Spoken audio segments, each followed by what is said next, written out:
Politik uang masih laku keras di Indonesia karena dipengaruhi oleh sejumlah faktor yang berkaitan dengan budaya, struktur sosial, dan sistem politik. Berikut adalah beberapa alasan utamanya. 1. Kemiskinan dan ketergantungan ekonomi. Banyak masyarakat Indonesia, terutama di daerah pedesaan atau terpencil, masih hidup dalam kondisi ekonomi yang sulit.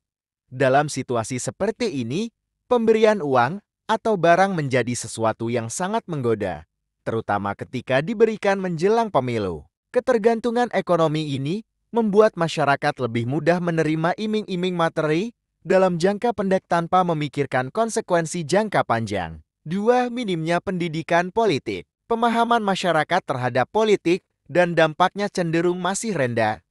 Banyak yang melihat pemilu sebagai momen untuk mendapatkan keuntungan sesaat daripada sebagai proses memilih pemimpin yang berintegritas. Rendahnya literasi politik ini juga membuat masyarakat sulit memahami bahwa politik uang merusak sistem demokrasi.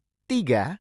Budaya patronase. Budaya patron klien masih kuat di Indonesia, di mana hubungan antara pemimpin dan masyarakat seringkali bersifat transaksional. Pemilih mendukung kandidat bukan karena visi atau programnya, tetapi karena imbalan langsung yang mereka terima. Tradisi semacam ini sering dipertahankan oleh elit politik untuk mempertahankan kekuasaan. 4. Lemahnya penegakan hukum. Meski politik uang dilarang oleh undang-undang, penegakan hukumnya masih lemah.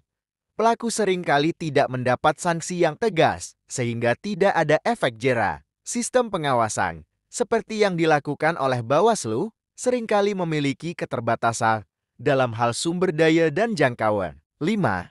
Persaingan politik yang ketat. Dalam iklim politik yang kompetitif, banyak kandidat merasa perlu menggunakan uang sebagai cara cepat untuk menarik dukungan, terutama jika mereka merasa kalah dalam hal popularitas atau program. 6. Norma sosial yang melegitimasi. Dalam beberapa komunitas, pemberian uang atau barang menjelang pemilu dianggap sebagai sesuatu yang wajar atau bahkan sebagai tradisi. Masyarakat cenderung tidak melihat tindakan tersebut sebagai bentuk korupsi atau pelanggaran hukum.